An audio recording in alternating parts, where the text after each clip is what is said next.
Welcome, everyone. For those of you who don't know me, I know there's a lot of repeats now, which is so awesome. So thank you. I'm glad you guys enjoy the classes. I love seeing friendly faces and names that I recognize on the list. And for those of you who are joining us for the first time, I will give you the quick intro. So I am Lauren Mozer. I'm the owner and executive chef of Elle Cuisine. I'm also our CEO. I have been running the business for 11 years now, believe it or not, coming up to 12 in October. And I was 23 when I started the company. And in the first 10 years, it went from being a very small shop, just me doing private chef experiences in people's homes, to a fairly large company as of this time last year, where we had over 45 full-time employees, a huge chef team, and a big operational team with a bunch of coordinators. So our specialty was always luxury events, corporate events, weddings. So that's what our bread and butter was pre-COVID. Then COVID hits, and we are faced with a disaster, as many of you have experienced. But that said, with those of us in the food industry and the hospitality industry, I do believe we've been hit particularly hard, because it's just impossible to be hospitable when you can't be with one another. And so we laid off most of the staff in March of last year and took some time to quarantine and brainstorm, how do we pivot and bring people back? Well, I took 2 weeks and launched the Elle Cuisine Market. The Elle Cuisine Market is our stay-home catering menu, so it's delivery. We never did delivery before. We only did full-service events. So now you can get our awesome food delivered to your front door, no contact. ellecuisine.ca/stayhome. Quick little plug right there. But support us and support everyone in our industry. The other thing that we pivoted to, which is what I'm most excited about and what you guys are all participating in today, is virtual events. So Toronto Life Insider and Toronto Life in general has been an amazing partner of ours. And when COVID hit, we all brainstormed together, pitched this new idea, and we said, let's still connect with people, let's cook with people, let's feed people. And so since April of last year, we have been doing monthly classes just like this one. And I wanted to thank you all for leaning in. We have had some of the best participation rates over the past 2 months. And I want to thank you all for giving this a try. As we're all stuck at home, feels really great to feel the support. It also feels really good to cook with people and for people. And so that's one of the things I miss the most. As someone who loves hospitality, I miss being in an atmosphere where we can all engage and cook together and experience food together. So we're doing that together tonight, so thank you. Now, I will go over the ground rules, as I say, but really they're not ground rules. We're just gonna have some fun tonight. First is, for those of you who do drink, it's time to pour yourself a glass of wine. You will cook this dish better with a glass of wine in hand, I promise. 2, I've got a helper in the background. His name's Richard. He's awesome. He's helping me. And he's going to manage both the chat and the views. So if you have any questions, jump into the chat. We're too big of a crew. When we're small numbers, sometimes I let people keep their mics on, but we're too big of a crowd for that. It'll be distracting.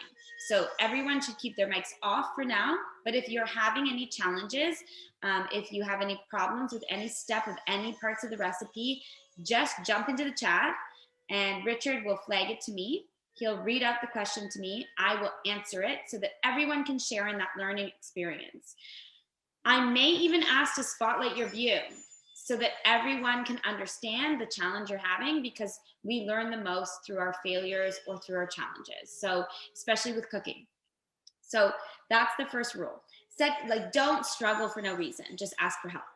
And then second rule is that we have 3 views. So we've got our stovetop view where you can see everything going on in the pans. And then we have my view, which was the view that we were on before, where you see my pretty face. And then we have the cutting board view. So the cutting board view is where we will do all of our chopping and all of our rolling our dough out. Question. Okay, so yeah, Andy and Sam. So are you cooking everything tonight? Yes. Okay. Then I will speak to that. You will and how many people are you feeding? So I assume you're feeding like 6 to 8. Or are you just cooking 3 to 4? Okay, cool. Good to know. Because it'll change what I recommend. Okay. Because when you scale recipes, just so you guys know, and this is one of the challenges we have in catering, especially because oftentimes we need to do a recipe for 2 people and then we need to scale it to 600 or 1,000 people. And when you scale a recipe, it's not just that 2-person times 50. That doesn't actually work with food. For whatever reason, things don't scale properly. So thank you for flagging, Andy, because that'll be a good learning for everyone. All right, everyone get their oven preheated, please. We're gonna do 350 to 375. If you have an oven that runs hot, or it's convection, or if it's one of those fancy Wolf ovens, or, you know, not to name drop, but one of those fancier ovens that has a really strong convection, do 350. If you've got a more regular oven, do 375. And we're gonna start by baking our tart shell, just because it has to cool before we layer the caramel and the ganache. So we're gonna start with dessert and then flip back to carbonara. The other thing is, make sure all of your ingredients are out of the fridge and organized.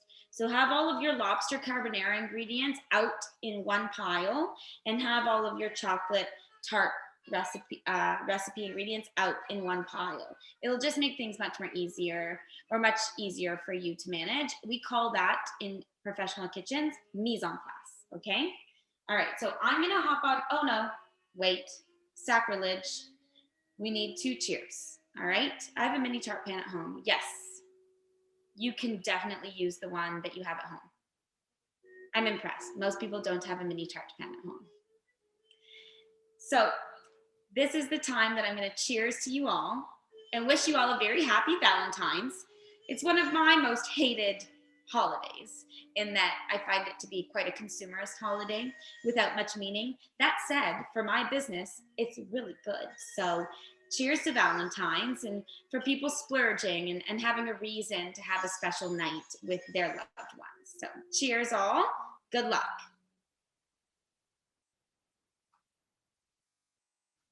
All right. Let's go to the cutting board view, please. So we're going to unwrap our dough here. And we provided this mini tart shell just because most people don't have one this size at home. This will be perfect to feed 4 people, 2 to 4 people, just because it's quite a rich cake. So the best thing to do would have been to bring this to room temperature. It would have been much easier to work with. I did not do that, but it just means I'm going to use a little bit more of my weight when I press down on it. You can either use flour or you can use 2 pieces of parchment to roll this out. I'm going to use 2 pieces of parchment. If you don't have either of those things, you can use cornstarch, potato starch. You could even use just the basic wood surface. I'm going to use parchment just to make sure it doesn't stick.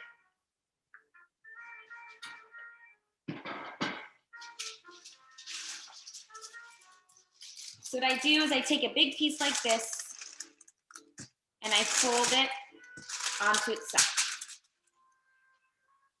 And I want to roll it out until it's about 2 to 3 millimeters thick.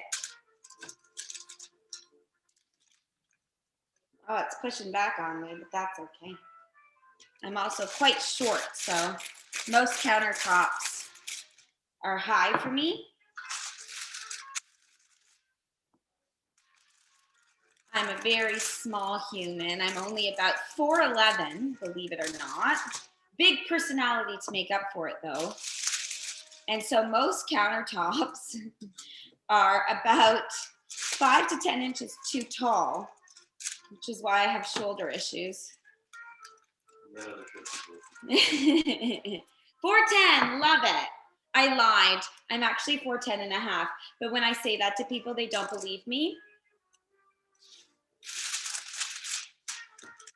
I'm technically considered a little person by definition. If you're under 4'11", you're considered a little person. Only I don't feel, handicapped in any way. So I've yet to cash in on my handicap sticker for my car. I feel like that would be wrong.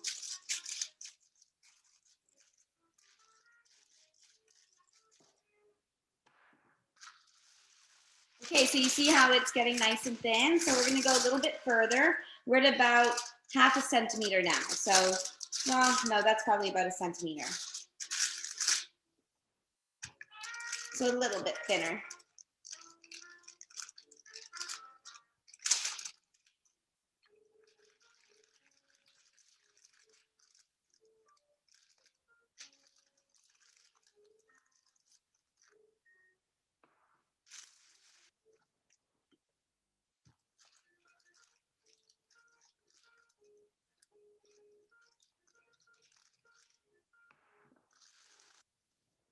Looking good.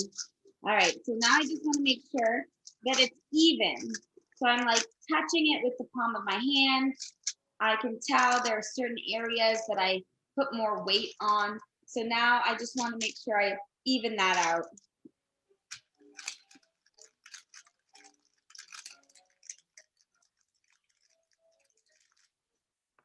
Perfect. All right. So what goes into a shortbread dough? Butter and flour and sugar. And that's it. 3 ingredients. This one, because it's a chocolate shortbread, has 4. I can send you all the recipe for this dough post-class if you're interested. But essentially, it's just the proper ratio of butter to flour to cocoa powder to sugar. So now I'm going to take my tart shell and I'm just going to lay this into the tart shell and press it down with my hands, like it's Play-Doh. Should feel like Play-Doh by now. Make sure it's into the crevice.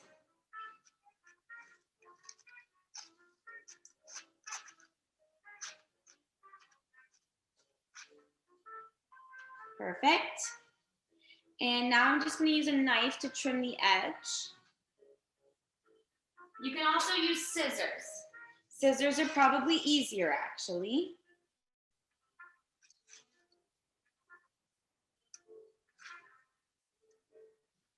And don't go too short. Leave yourself about 2 millimeters because this dough does have a tendency to shrink as it bakes.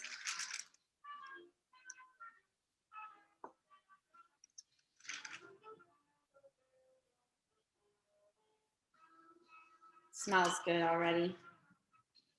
I love chocolate. I'm not a huge dessert person, but I'm like that person that orders cheese at the end of their meal. But chocolate is just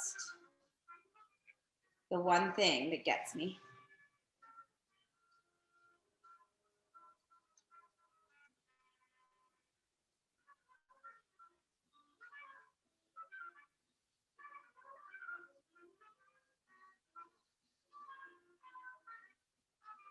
Okay.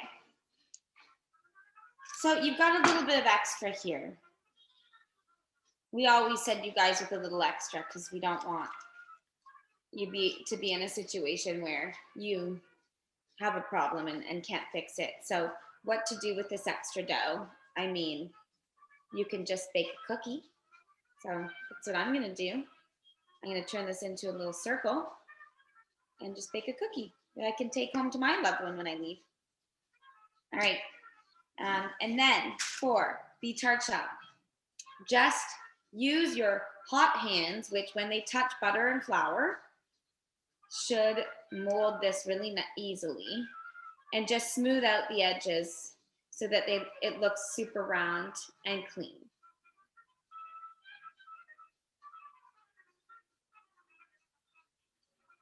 Do you want to go to the cutting board view? Can you see it better?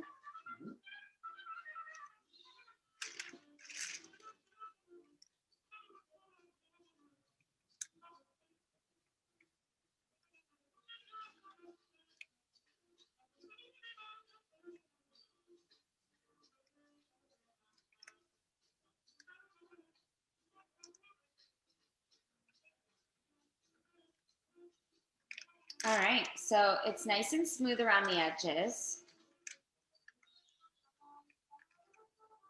Not perfect, but that's okay. Press it down, make sure it's nice and even everywhere. Awesome. Now, technically, the right thing to do at this stage would be to blind bake it. What's blind baking? It's when you use like stones or rice or beans and you put them in the pie shell so that nothing puffs up too much and it's nice and super flat and even.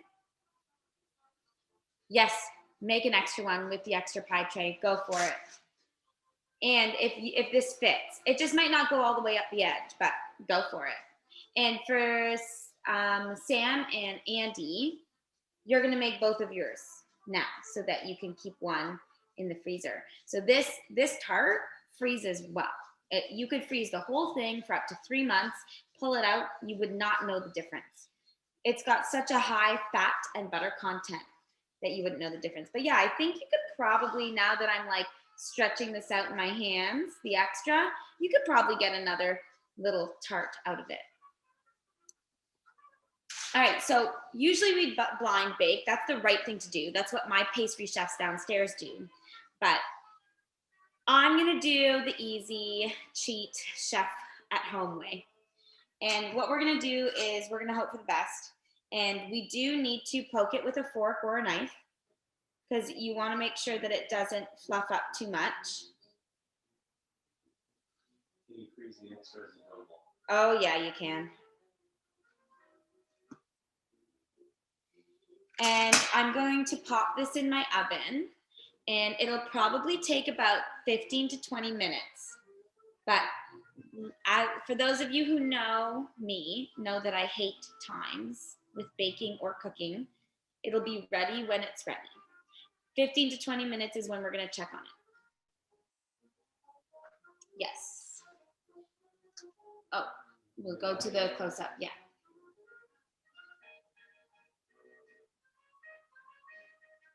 You can use a fork, you can use a butter knife. You just wanna make sure that the air bubbles have a chance to escape. Okay, I'm gonna throw it.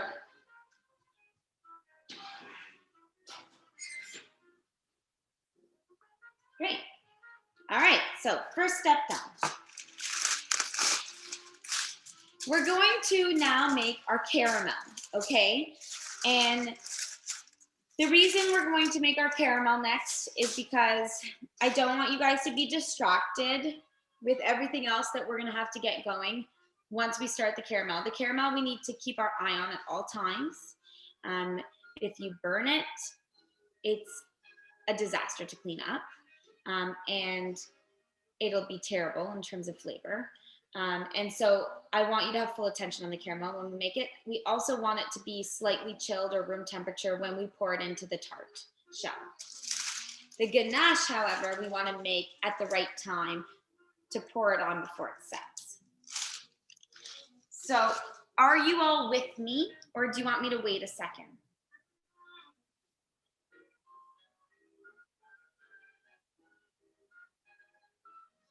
Good to go, great. So now you're gonna wanna use a tiny pot. A tiny pot is it's this small. It's like the width of my face, okay? It's no wider than 6 inches in diameter. The reason you want a small one is because we're making a very small amount of caramel, and the bigger the pot, the harder it's gonna be to manage the sugar as it's caramelizing. Bigger pot for double? Yes. You don't really need a bigger pot though, Andy. You'll be fine using a small pot. You could technically use a slightly larger pot though. What I want though is for when you pour the sugar in, and this is half a cup of sugar, I want it to come up about 1 centimeter in the pot. If it comes up more, that's okay. But if it comes up less, it's going to be hard to work with. So my sugar's in my pot. What next? I need to do a splash of water in with my sugar. That's how I'm going to get it to come together more easily without burning it. The less water, the more quickly my caramel will get there, but too little water, and it's going to be really hard to handle. So I'm going to go for a tablespoon to 2 tablespoons. Try not to add too much. I'm not going to actually measure it though. I'm just going to turn my tap on and just whoop. That's it.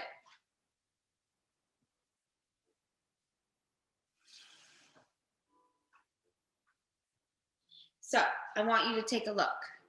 Can you do the stovetop view, please? Okay. Do you see? I added the tiniest bit of water, but now the sugar is in water, and that's what I'm looking for. Okay. So now get that on high heat.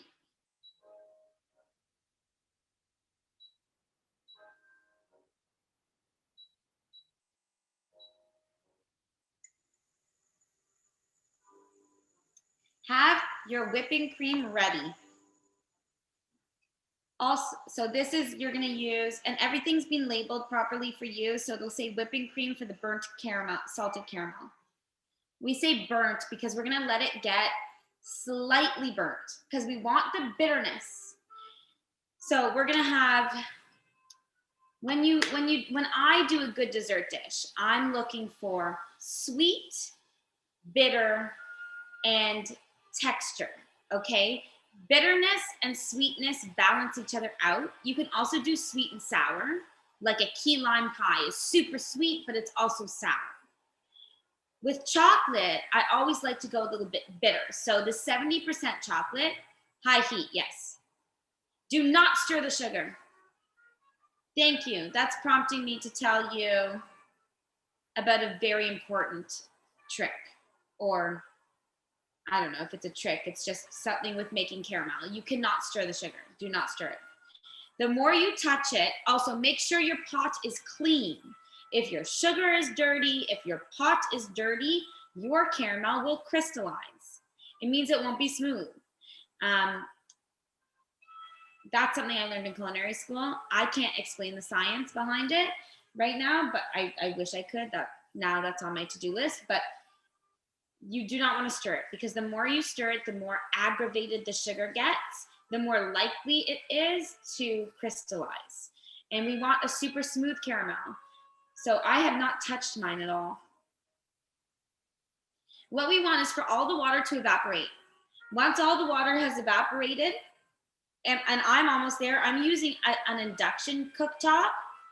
So mine's gonna go much faster than you guys. So I'm gonna turn it down so that I'm not ahead of you. You guys keep yours on high heat though, unless you have induction like me. And what you'll notice is when you do this enough times, you'll know that the water has evaporated by the size and sound of the bubbles. So my bubbles are starting to change. They're bigger and they're popping less often. That means I have no more water, and now this is just sugar. It's liquefied sugar. So now is when I want to watch it.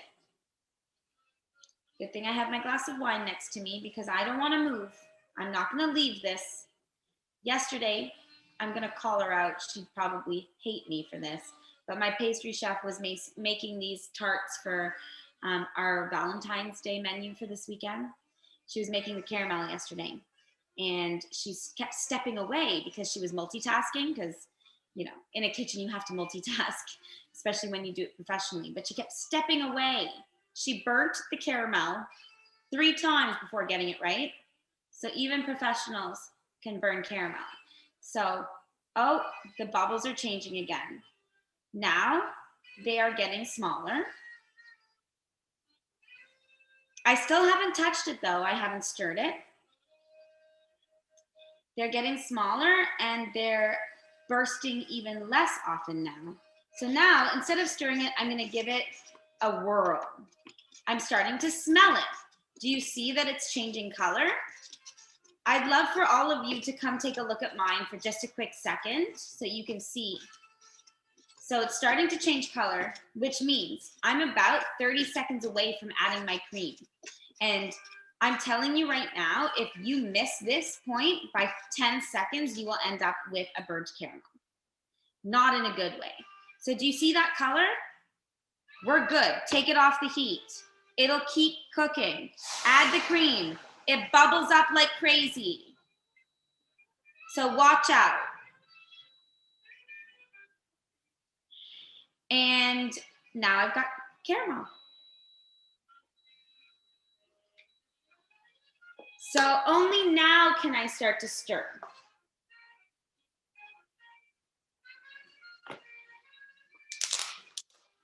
I'm also going to grab my little knob of butter. Do I have any utensils up here?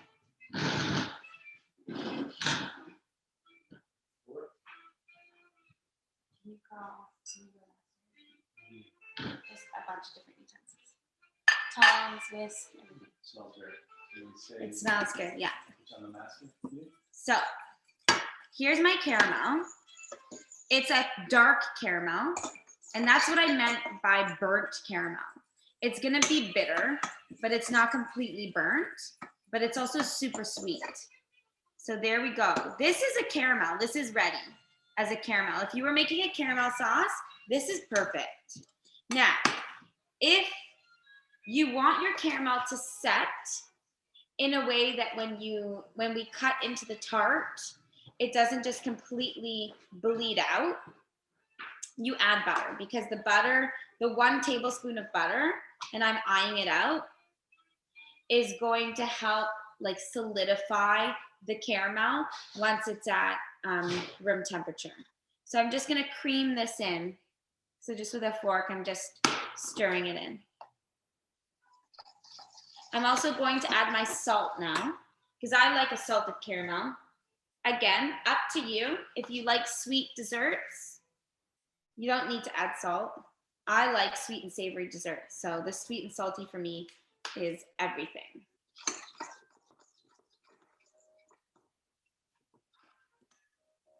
Now, careful with tasting the caramel.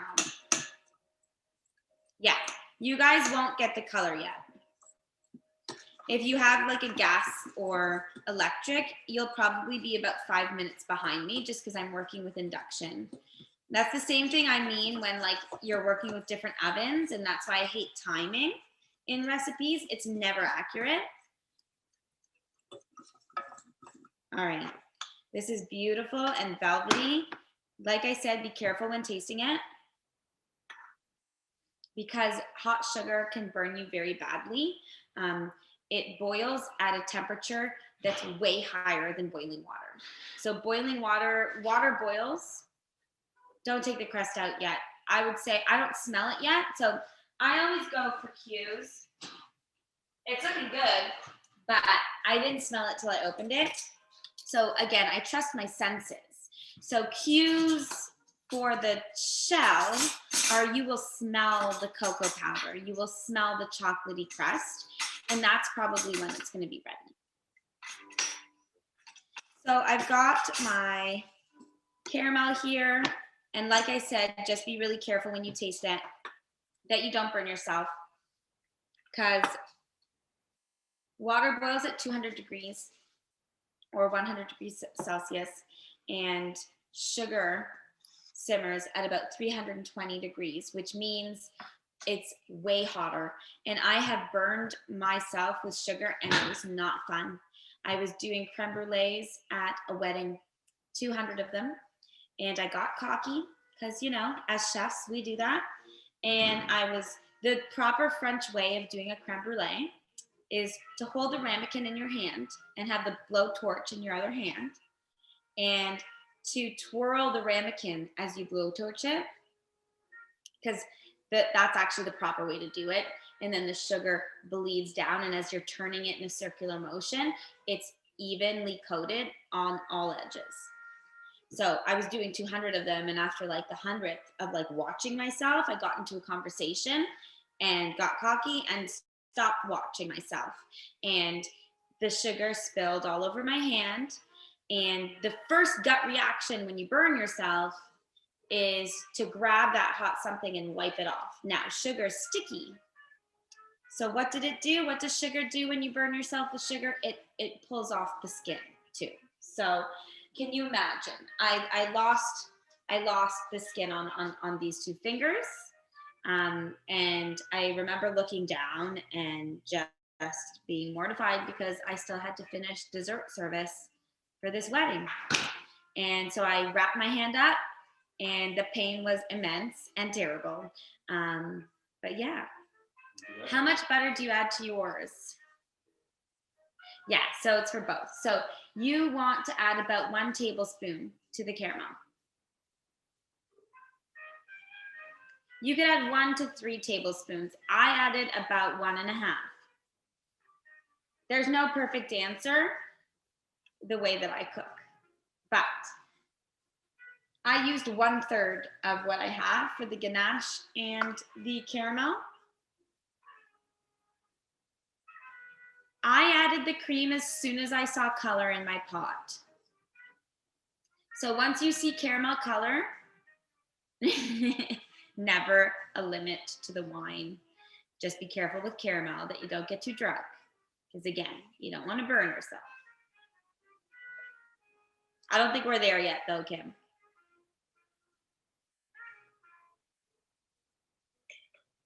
How's everyone doing?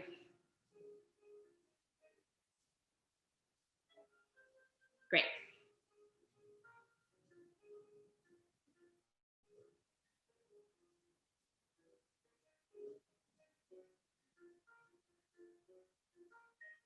Perfect.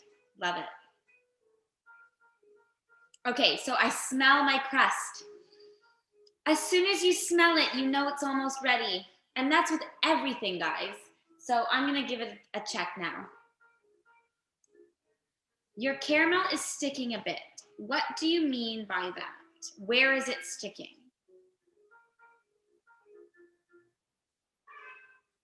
Have you added your cream? Okay, I'm going to ask to spotlight your view. Karen, can you spotlight Karen O'Callahan? If yours is lighter than mine, it just means you didn't let it go long enough, but it's not a problem.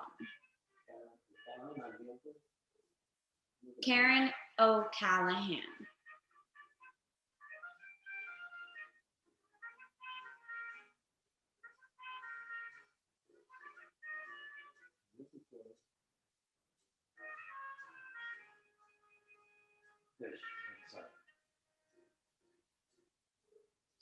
Okay, let me see, Karen, show me. Oh no, that's perfect. Okay, great. Thank you. Exactly what you want. Yeah, that's perfect. Mine's doing the same. Mine's clicking. See? Okay. It's the same. Yeah, perfect. Thanks for showing me them. Okay, cool. So I'm gonna take my tart shell out and show you guys where we're at.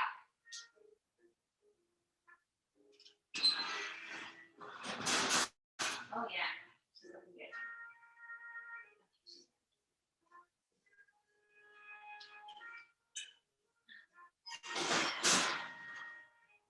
All right, she's ready. I hope you can tell what that means, but it pretty much means it's like puffed up. It has no gloss to it anymore. When you touch it, it's hot, so don't touch it for too long. It feels like a baked cookie. So it's ready. Pull yours out. If it's sticking to the bottom of the pot, you're okay. It's caramel. It's sticky. That's the point.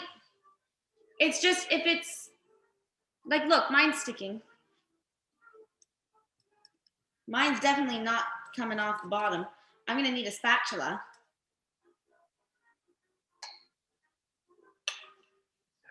We're in this together. Don't worry.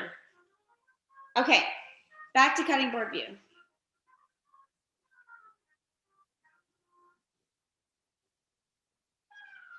Look at my little shell. It's perfect. Now, Should we add some salt? yes, I already added a pinch of salt. Add a pinch of salt to yours and give it a taste. Get it as salty as you want it. I like mine quite salty. But I'm a chef, so I eat a lot of salt. I eat restaurant food every day.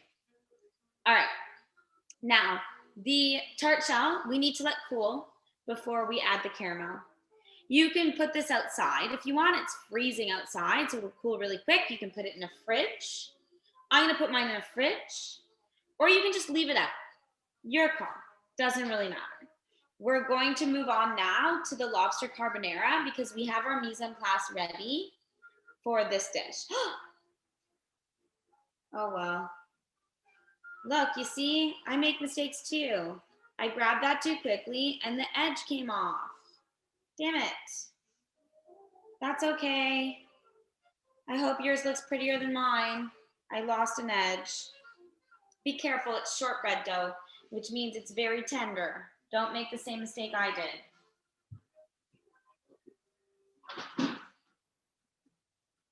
So I'm putting mine in my little mini fridge. I guess this means I can taste the crust. You have to show them. Yeah, it's perfect. Okay.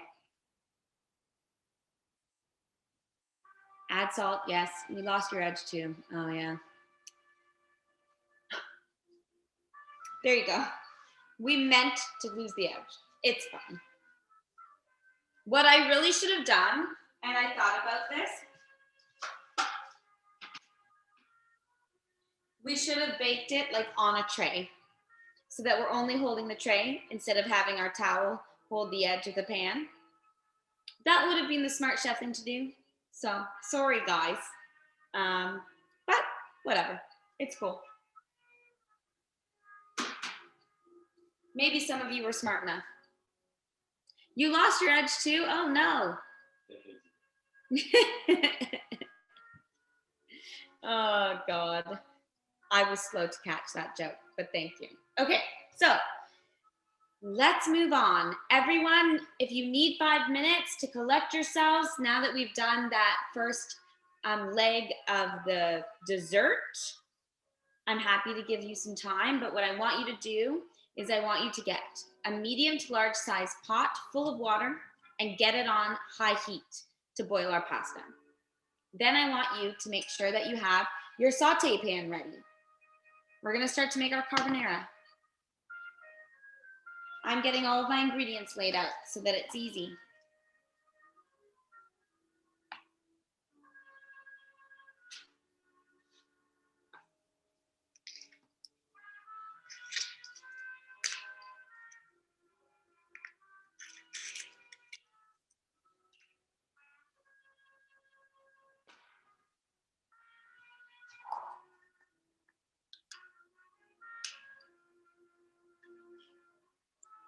So this little green thing of oil that we sent you all that you don't have a sticker for, it's a chive and garlic and tarragon and parsley oil. So how do we make that in the kitchen? You blanch and shock herbs. So chives, tarragon, parsley. We blanch them in boiling water, we shock them in ice water, and then we blend them with canola oil, a touch of garlic, and salt. And you end up with this glorious green clear oil that adds a punch of flavor as a garnish. So that's just a little special add-on. It's not something I would ever make at home.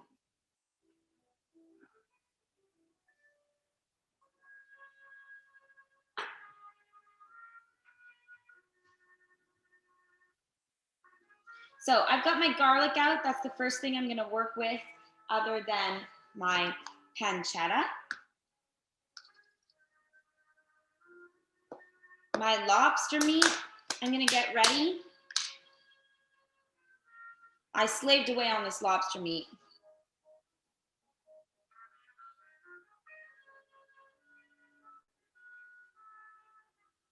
How should you store the caramel? Just keep it in the pot until we're ready to pour it over our tart.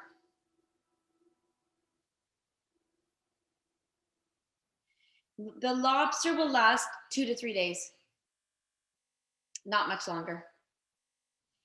It will last till Sunday, so if you wanted to actually cook it on Valentine's Day, it should last, so long as you've kept it in the fridge this whole time.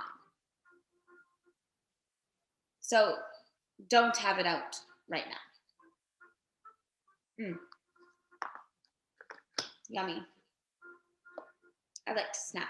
Okay. All right. Get your Parmesan ready.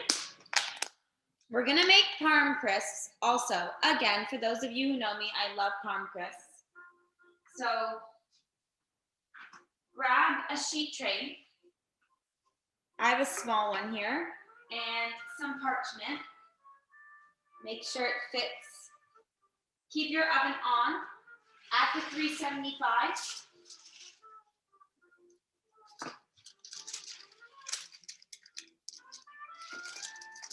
And this is like totally unnecessary, but it's like a fun, fancy garnish.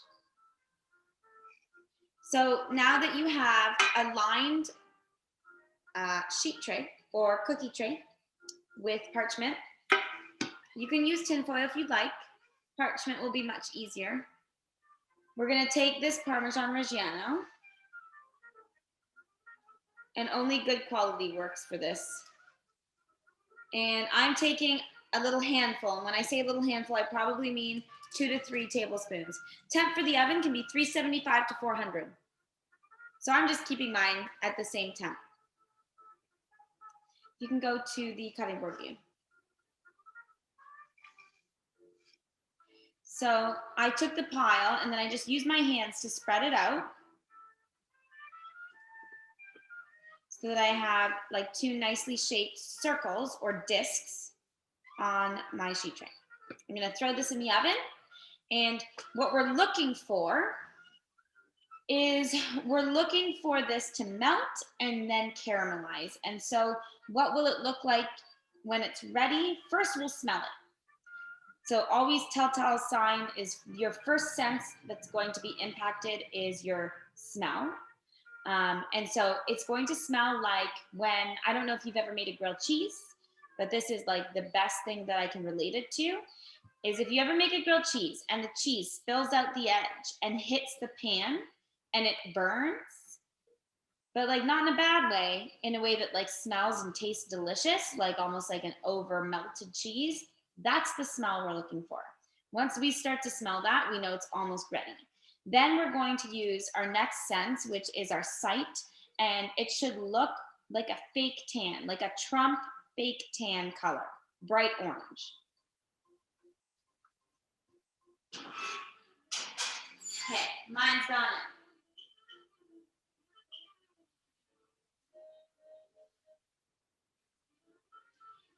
Next, we are going to separate our egg yolks and chop our garlic.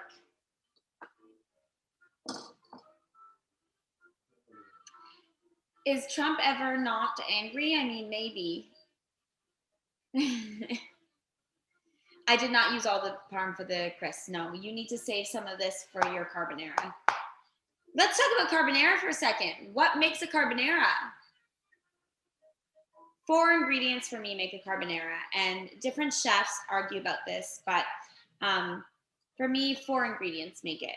The Parmesan, the pancetta or prosciutto or bacon, but traditionally pancetta, the garlic, and the egg yolk.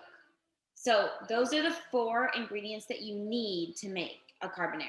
Some people say garlic is not necessary. If you look up traditional carbonara recipes on Google, many of them will not have garlic. I do not make a carbonara without garlic. I think it absolutely needs it. It balances out all of the other richness in a really, really good way. But yeah, I used maybe, like, look how much I have left. I used maybe, 1/4 to 1/8, not much at all. We were very generous with you guys this week. This is a steal. Thanks, Toronto Life Insider. They're awesome because they help like support and subsidize so that you guys get this kit for about half the price of its actual value. So this kit is valued at $150. Easy. You have a pound of lobster, that'll run you maybe $60 to $75. And then you've got the parm itself is like, if this is a pound of parm is going to run you 25 bucks at the store. So you're getting great value out of this kit, but I'm getting great value here with you guys too. So you need to spread the love with Toronto Life Insider and get all your friends to sign up because this is super cool. All right, so I'm going to turn my water on.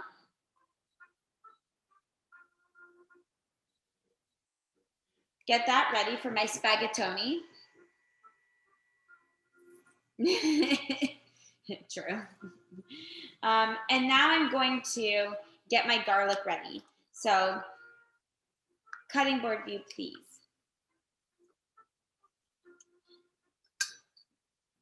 Okay. So I'm going to mince my garlic. To mince my garlic, I need to smash it first. So to do that, I take the edge of my knife and the palm of my hand and I smack it. So do that with all of this garlic.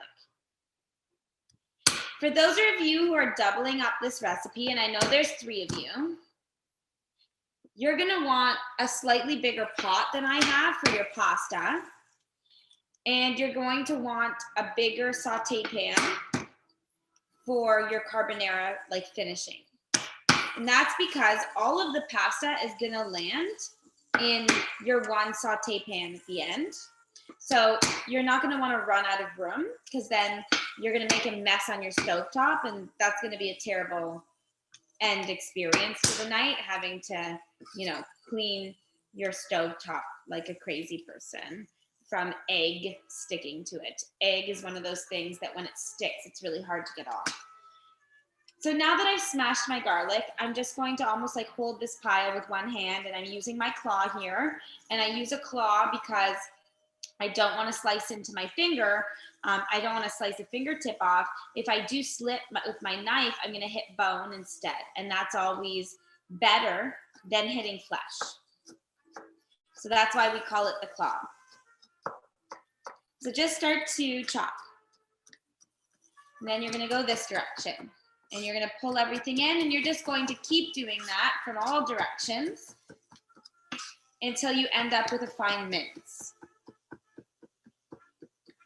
What's the time? 6:20. Great.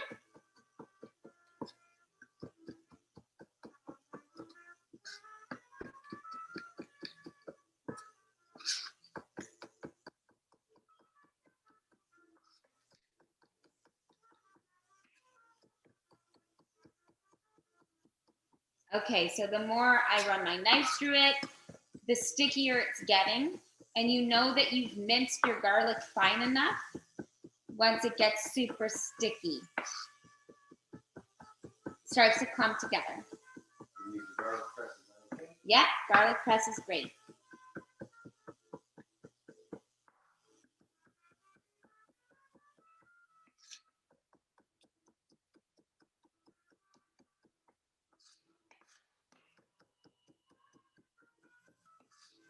All right, so I'm happy with mine. It's starting to stick together. It's created a nice, lovely pile here. Great. So the first 2 things that are going to go into my pan are going to be my olive oil and my pancetta.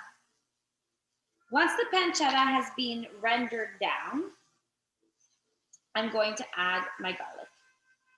In my recipe to you, because when I write recipes, I tell you the right way to do it, when really I'm actually going to show you the way that I do it, the kind of quick, fast, like chef way. But I want you to have the right way in your recipe so that if you go back to it another time, you are doing the right way. But I'm now tonight going to show you the quick way, the quick chefy way, which is that we can do this all in one pan without having to, in your recipe it says, render down the pancetta, remove it from the pan, add the garlic, and then add the pancetta back in. If we're good enough, we can do it all in one pan at one time. Temp for the pan, we're gonna start on medium. All right, let's go stovetop you, please. You can use chopped garlic from a jar. I mean, I hate chopped garlic from a jar because it's got tons of preservatives in it, and so they add some sort of ascorbic acid to it, and it has this aftertaste that, for me, just, I don't know. You can use it, but if you have my box, use the fresh garlic. It's going to be better. So I'm gonna wait for my pan to get hot. And for those of you who are new to my cooking classes, this is how I know it's hot enough. I hold the palm of my hand about 3 to 5 centimeters from the bottom, and I wait 10 seconds. And if it's uncomfortable within 10 seconds, it's hot enough. And if it's not, then it's not.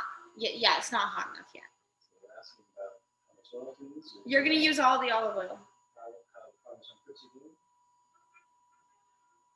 I don't smell mine yet. Do you smell yours? Yeah, they're not nearly there. See what I mean by waiting for your senses to tell you when things are ready? If you smell yours, check on them. Yeah, your caramel's setting, right? Great. Like, it's really, like, you can turn this upside down and it's not coming out. Excellent. That's exactly what you want, because this is a layer of a cake, so you don't want it to be saucy. So my pasta water is boiling. I'm going to turn it down a bit because I'm not ready to boil my pasta yet.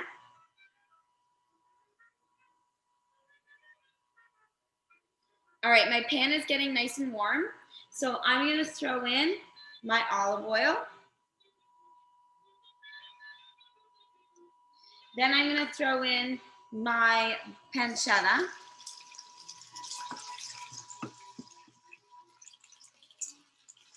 I've got this on medium right now. Make sure you get all that good fat in there.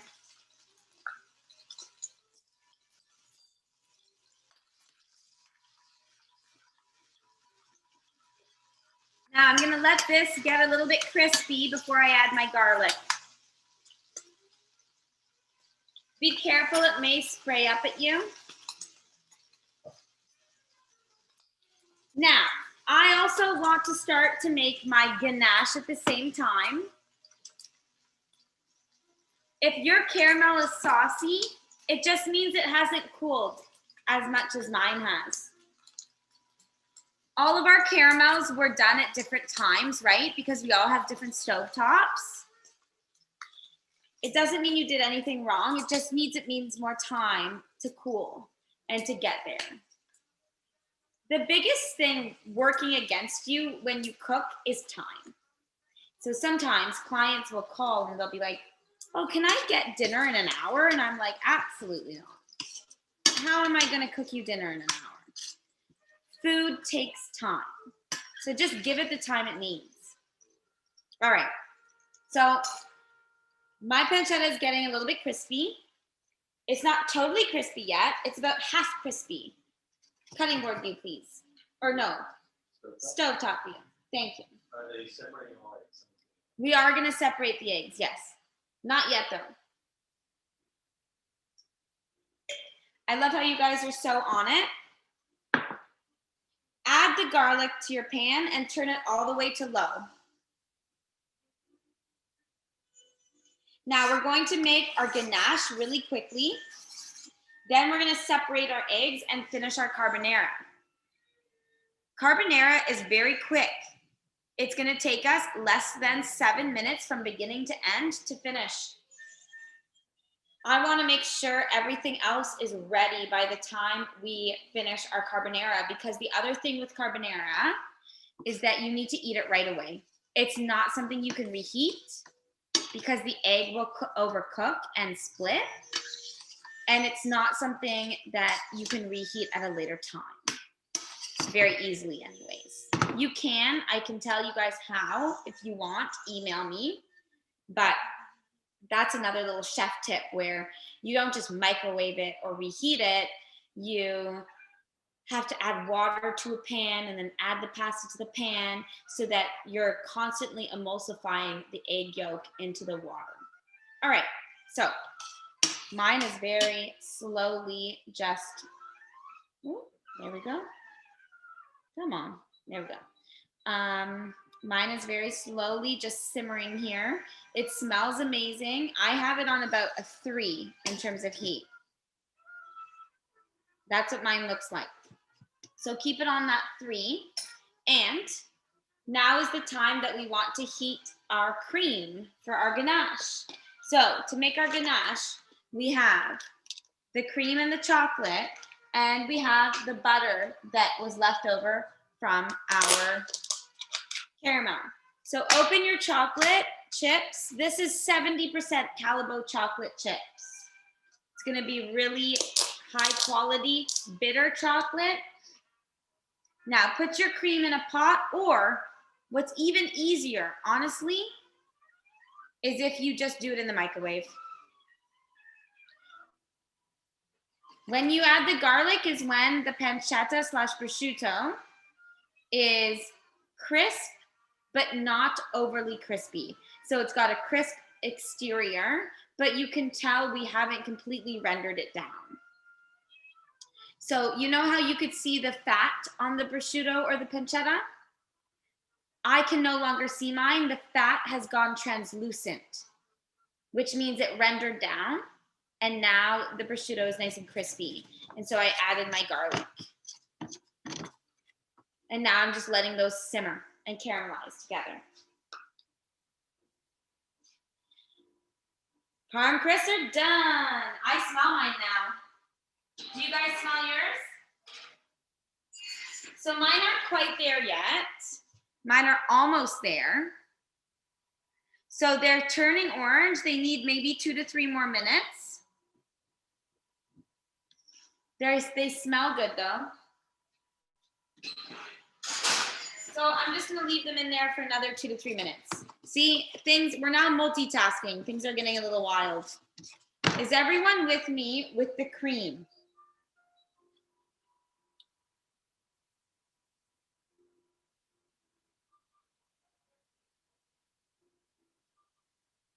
So, okay, no. Okay, great. Let me know when you're ready.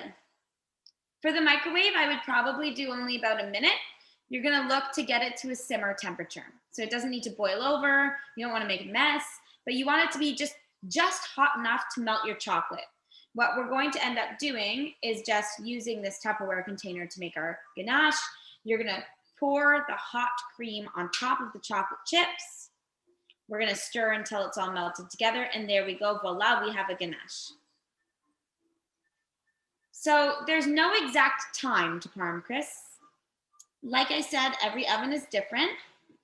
You're gonna cook them until you smell them. They should smell like burning cheese in a good way, like when you make a grilled cheese. Ooh, there goes my cream, I'm sorry, it's bubbling over. That means I gotta pour it onto my chocolate. Perfect. So you see how when I poured it onto my chocolate, it just covered the chocolate. That's perfect. Now I'm gonna let that sit for 2 minutes. Parm crisps, how you know they're ready is by color and by smell. Yes, microwave the cream. It's actually much easier to microwave the cream. I just don't have a microwave in my kitchen up here in my studio. But it's much easier to microwave it. And less dishes.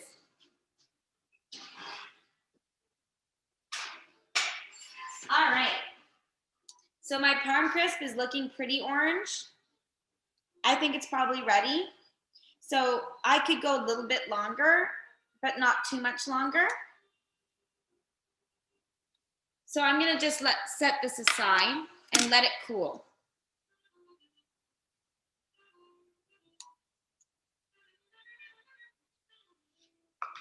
How's everyone doing? Is everyone with me? Yes, pour the hot cream over the chocolate in the plastic container. These are microwave safe containers.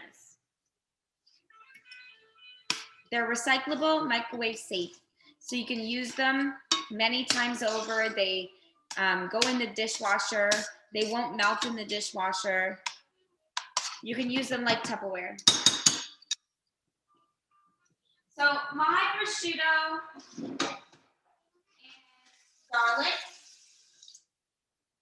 are nicely caramelized and rendered down.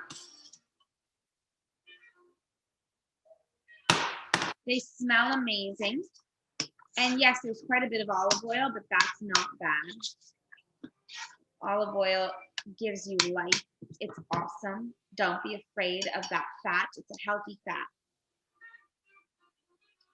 Would you like a glass of wine, helper? Sure. My helper deserves a glass of wine.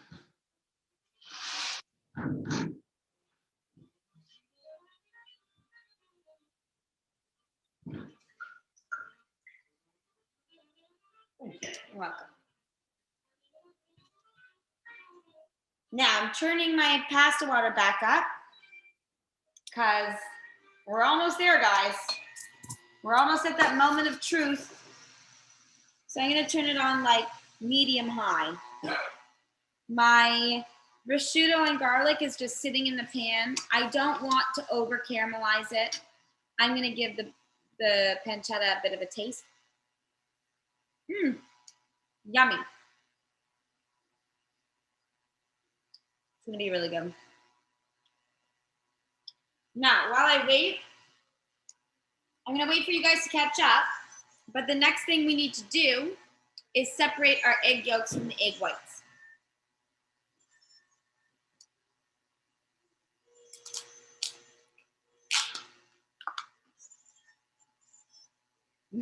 Oily, garlicky meat is so good. All right, so we gave you guys 8 eggs. How I do my carbonara is I do 2 yolks per person. Many chefs do 1 yolk per person, but I like things really saucy. I always make a joke with my chefs that I'm a saucy lady. So I like things saucy, you know, don't be skimpy with the sauce.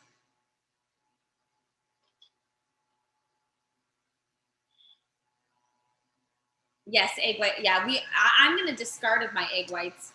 But if you guys like egg white omelets, or if you want to make a meringue or maybe some marshmallows, go for it.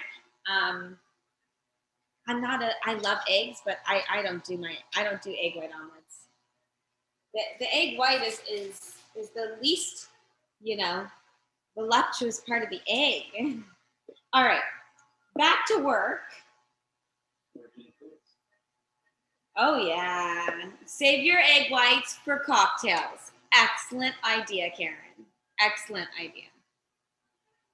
If you're doubling, Andy, so you should have doubled the garlic and the pancetta. The egg yolks, though, that is correct. You don't want to do 16. You don't need to. Do 12.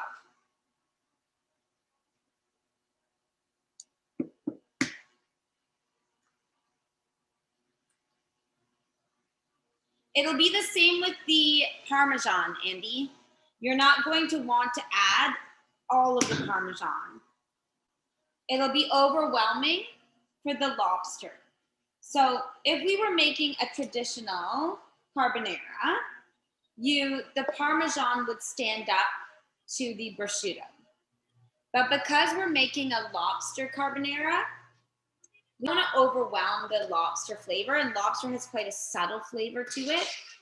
So we don't want to overwhelm that with the brininess of a Parmesan. It's also why we didn't have that much pancetta, because the pancetta would overwhelm the lobster. So to properly separate an egg, if you want to go to the cutting board view, I personally like, watch me do it, I personally like to use my hands. And I always say your hands are your best tool as a chef. So I crack the egg on a flat surface. You'll end up with less shells that way. And then I open it over my discard bowl and I just use my fingers as a strainer and I toss the yolk back and forth until there's no white and I can pick off all of it. Perfect. Drop it into another container. How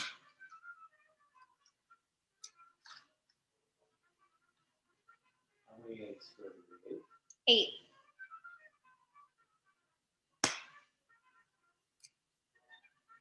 Make sure you get your water boiling now too, guys. And for those of you who haven't removed your Parmesan crisps from the oven, do that now. They're definitely ready by now. Ooh! Oh my gosh, good luck. I got a double. In kitchens, we say that's good luck. I'm gonna take it. Did anyone else get a double?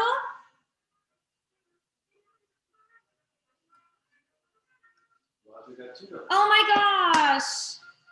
Double. Oh my God, I got 2 doubles. So exciting.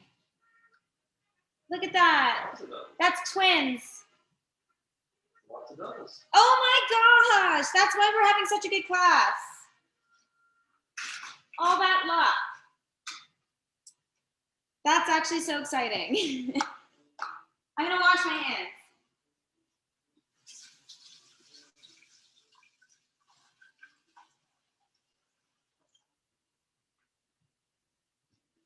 All right.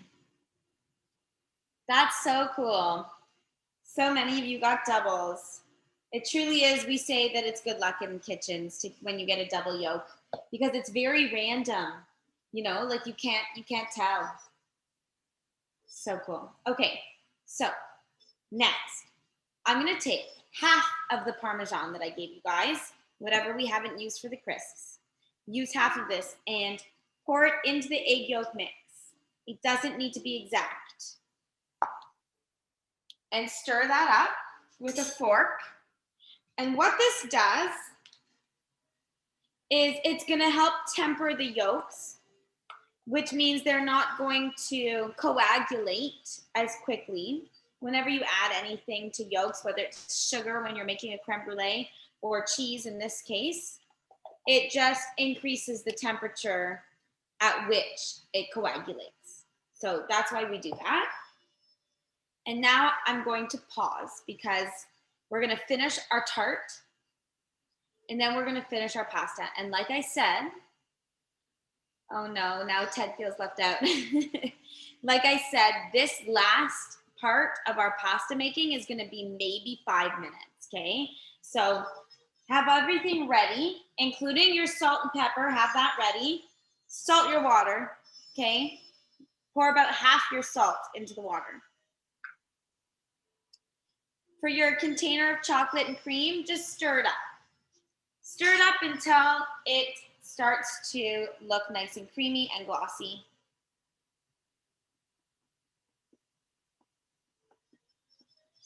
Add 3 tablespoons, so I eye this out, to your cream and chocolate mixture and just stir that up together. And it's gonna look really weird, like it's not coming together at first. It's just gonna take a bit of mixing. It'll eventually come together.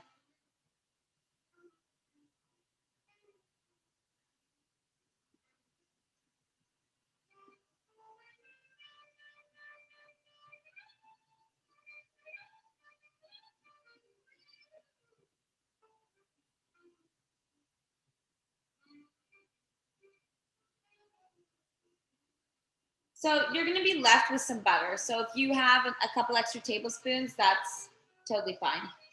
Like I said, we always, Parm is gone. I like that. You ate it all. Okay, that's fine. If you mix the ganache without the butter, that's fine. You can add the butter still. Is it warm at all? It won't take the butter very long to melt. If it's not warm still, then don't worry about it. It's not going to make a big difference to the flavor. The butter essentially just stabilizes the ganache so that at room temperature, it's not too liquidy in the same way that it stabilized the caramel. It doesn't add any flavor. It also adds a glossy sheen, so it changes the aesthetic, but again, it won't change the flavor.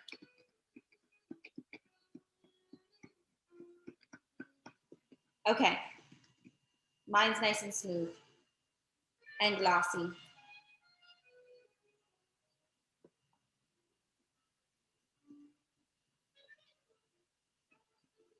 So, yummy. Oh yeah, that's a really nice chocolate. Okay, I'm grabbing my tart shell.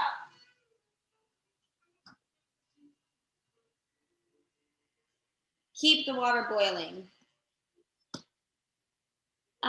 Can you go to cutting board view, and we're going to build the tart.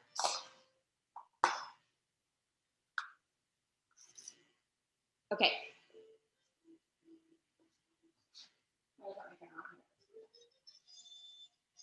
So I have my stiffened caramel, and it's quite stiff, which is good.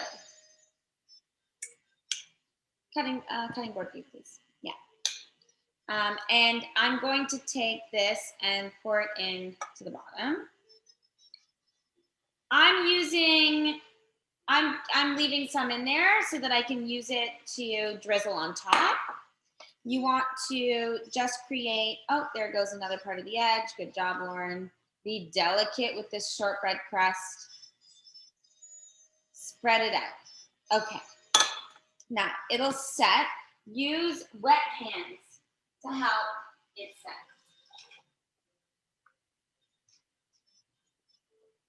Just press it down. Make sure there's no air pockets. You can use a wet spoon too if you prefer. Perfect. Now, I'm going to use my chocolate ganache, and I may not use all of this chocolate. I'm going to pour it on top.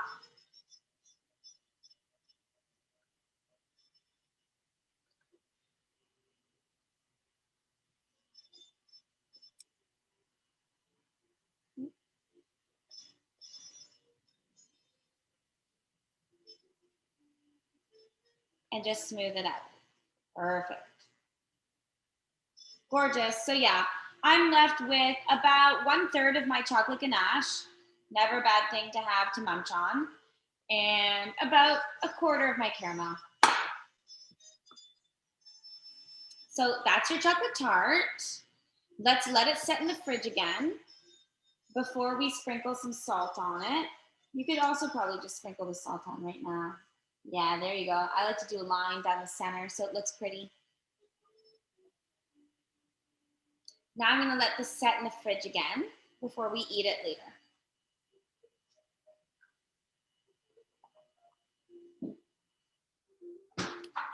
All right, and moment of truth is coming up. We now make our carbonara. Temperature of our pan is everything with the carbonara. Starchiness of our pasta water, also everything for our carbonara. You guys have to be so careful, so I want you all to be with me.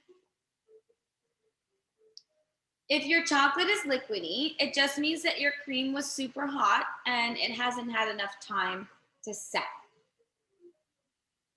We measured everything out for you, so there's no way that it's not going to end up the same texture as mine. You just need to let it chill. But you can pour it on liquidy and it'll set really nicely. No problem. Okay, so I'm going to wait for you all to give me a thumbs up that you're ready, because the next part is going to move quickly and I can't pause. I'm going to wait for at least 15 to 20 readies, okay? Good. Let me know when we're at 15.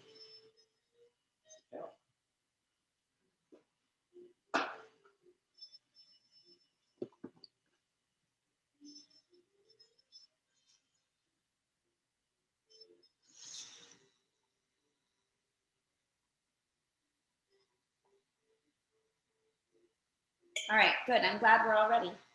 This was a good class. Lots of ready. This is good. Okay, open your lobster.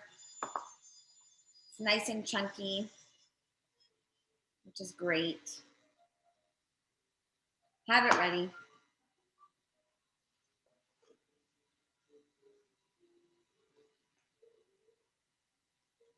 Are we at 15 yet? Oh, yeah. Okay, perfect. Take a sip of your glass of wine because this is going to get stressful. So, turn your pan on. We're going to start on high, medium, high.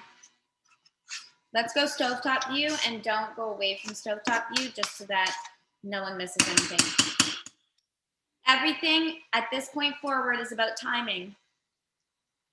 I'm going to add my lobster now so it heats up.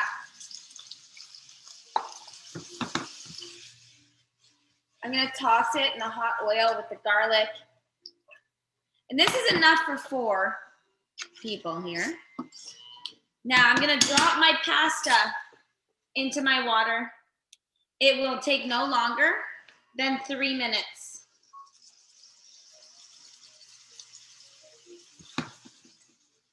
Keep it moving in the pan. Never stop moving it.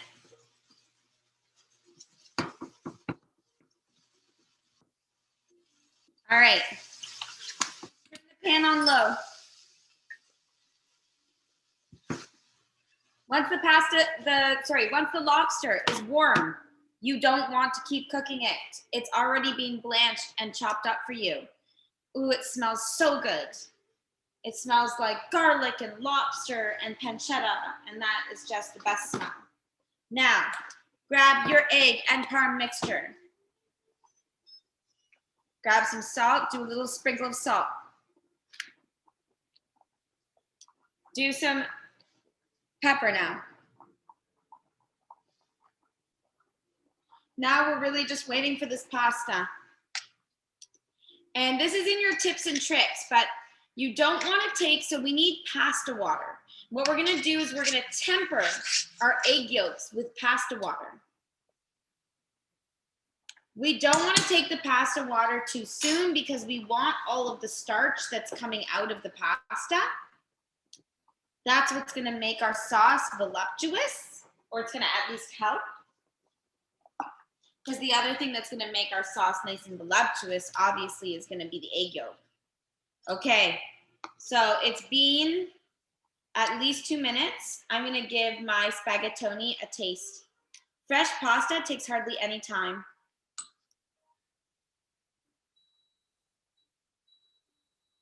Yeah, it needs maybe 1 more minute.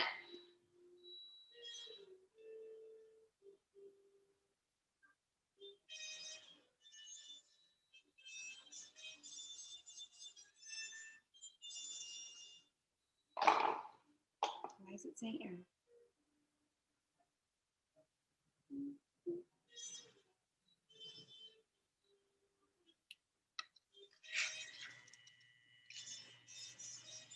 Now I'm gonna grab some of my pasta water now, and I'm gonna use one of my containers. You can use a ladle. I'm going to add about 1 cup to my egg yolk and Parmesan mixture very slowly so that the egg yolk does not curdle. Stirring it constantly. But I'm gonna add this whole 1/3 of a liter. Okay, great. That's my sauce now, okay? Cool. Turn the heat back on. We're gonna go medium heat, medium to low.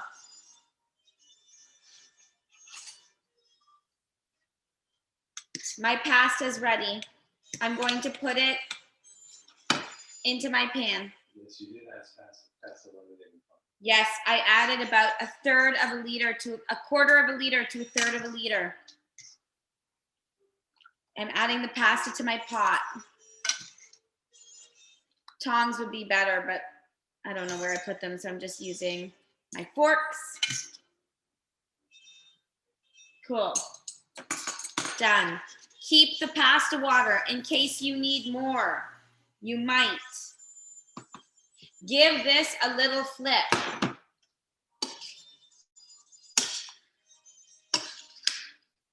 Now, if everyone's with me, I'm going to do the final step, which is adding my sauce.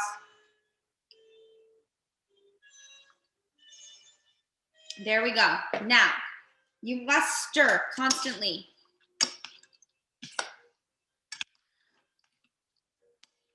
We are now essentially making a savory creme brulee or custard. So if you let this sit, the bottom of your pan will turn to scrambled eggs. It's on low heat. It will seem soupy until it's ready. Don't be afraid of the soupiness. It will get there pretty quickly. Andy and Sam, now is a time I want to check in with you because I know that you need a big enough pan to do this with all of your pasta. If you didn't have a big enough pan, I hope you just divided it into 2 saute pans. So our sauce is starting to temper, it's starting to thicken. Now is the time to give it a bit of a taste because it's no longer raw egg yolk. Oh yeah, that's bomb. Okay. And yes, I put my spoon back in the pot because it's just me eating this tonight. So just keep moving it around and it's on low heat. I'm on like a 3.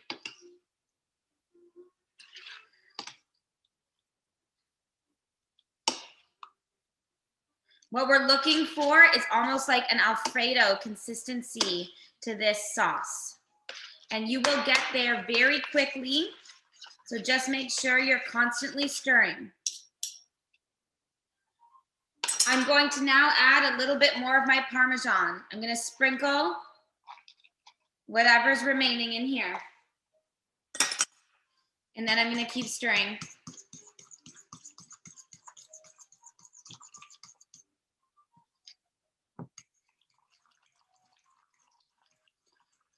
Of course, I'm making a mess on my stovetop. I warned you this might happen.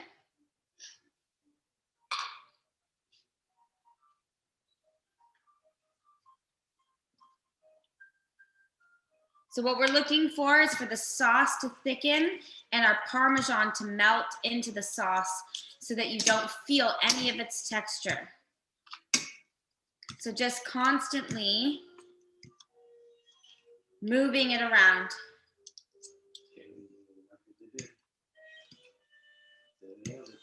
Nice. Oh, mine's getting really close to being ready. The thing is, as soon as you feel like it might be ready, just take it off the heat. Don't let it go too far. You can always put it back on, but you can't take it back if you overcook it. And trust me, scrambled eggs and pasta, no bueno. Just not carbonara. I see a lot of posts where people post their carbonara photos and you can tell they've scrambled the eggs and I'm just like judgment all over. All right, mine's looking like custard texture now. I'm really happy. The other thing is with the egg custard, it's gonna need a minute to like set. All right, I'm gonna give it another little taste because it's looking excellent.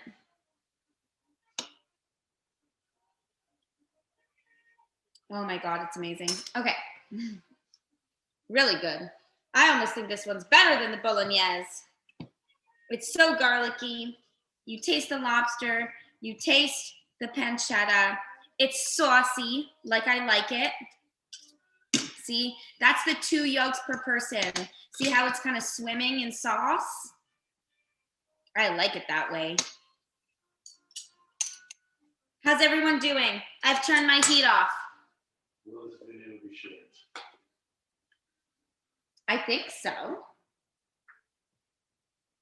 I think Chantal and Dustin always record and are happy to share. I'm gonna wipe down my cooktop now. And let's get ready to plate our final dish, okay? Take yours off the heat. See, it's nice and soupy. That's what we want. When I toss it, you see how it's coming up? That's good.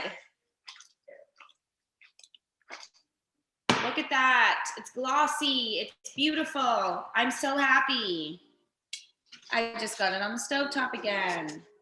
All right.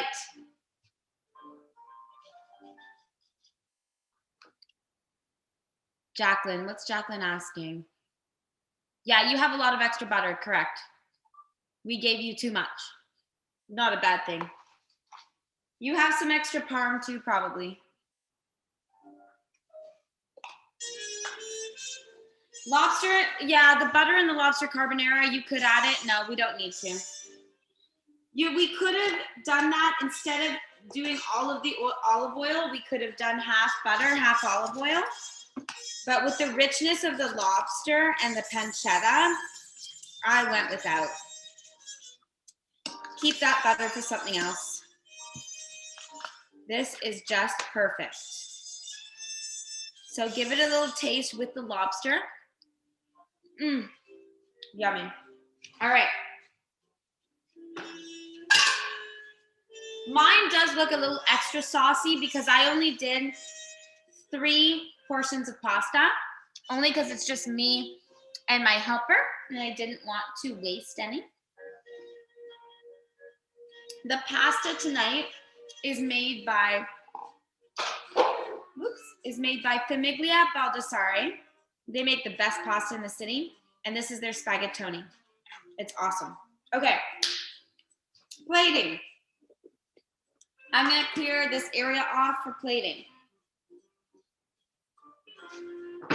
If you can go to cutting board view.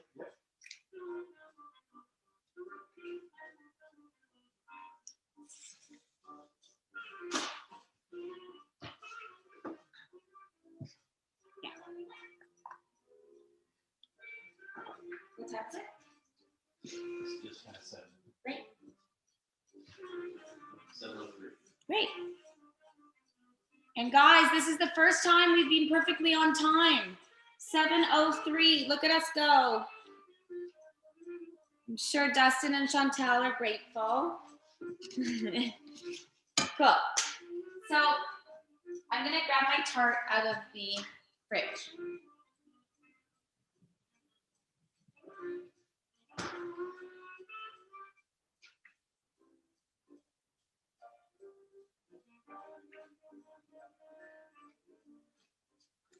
It looks gorgeous.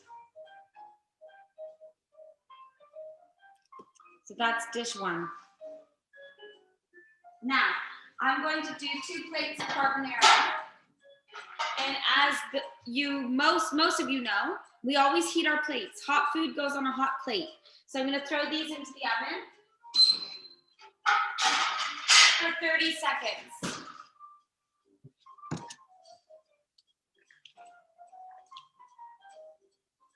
My lobster carbonara is looking so good. See, it's sort of like set. Now that we've let it chill for a minute, it's set. And so the custard from the yolk and the parm has cooled enough to like really envelop the spaghettoni. All right, that's really all we need for the plates.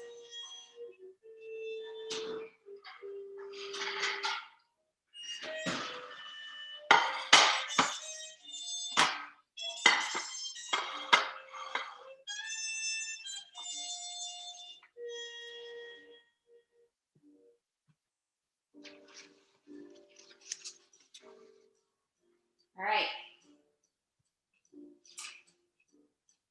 Help, we forgot the tongs.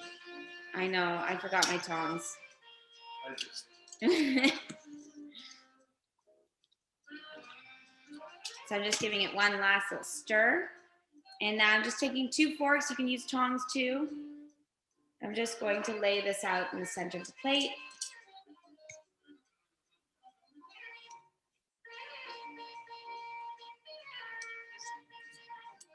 Beautiful, there's one.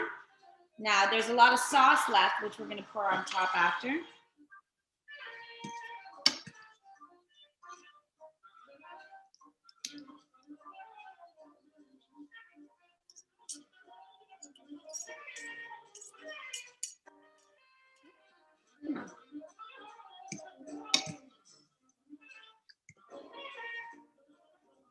Green stuff.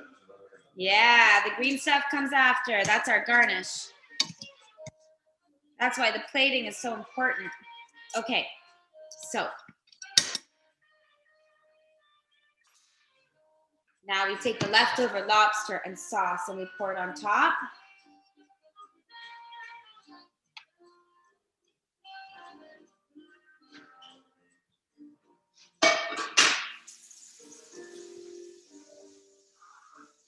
Then we clean our plate. So you always want to wipe your plate. So wipe the edges if you made a mess like I did. Gorgeous. Next is our garnish. So I saved a little bit of my grated parm. So I'm just gonna do a little drizzle of that or a little sprinkle of that.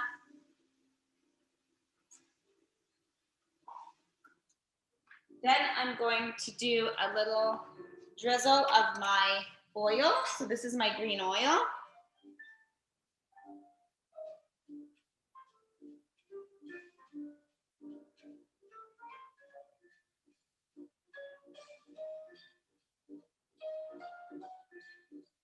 Gorge. And the fancy bit, oh, I forgot to make this one, is the parm crisp. Just grab it off. It should be nice and firm. I'm gonna place mine right on top like that.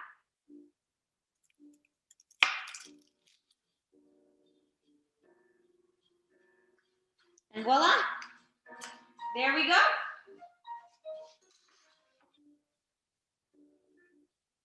How's everyone doing? You can do a drizzle of the caramel on top, totally. You don't have to. I sort of decided not to because I kind of like what I did with mine. Kind of like the off-centered line down of salt. That said, should we cut into the tart? Do you guys want to cut into the tart together? We also sent you with some of our homemade ice cream. At Elle Cuisine, we make homemade ice cream.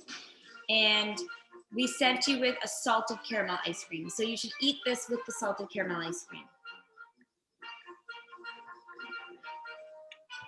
Yes, the uncooked pasta is very freezable. Freezes very well. Just make sure that you cook it from frozen.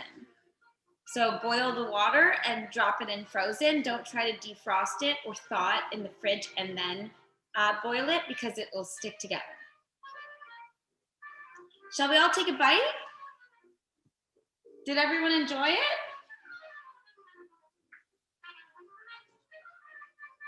Enjoy your lobster. I must take a bite.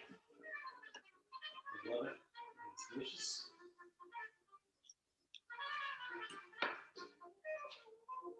Yummy. Thank you, guys.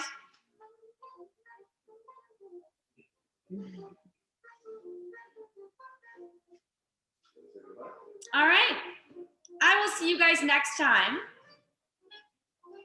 Please sign up, tell all your friends, spread the love, spread the word, and happy Valentine's Day. I hope you enjoy this very decadent dinner.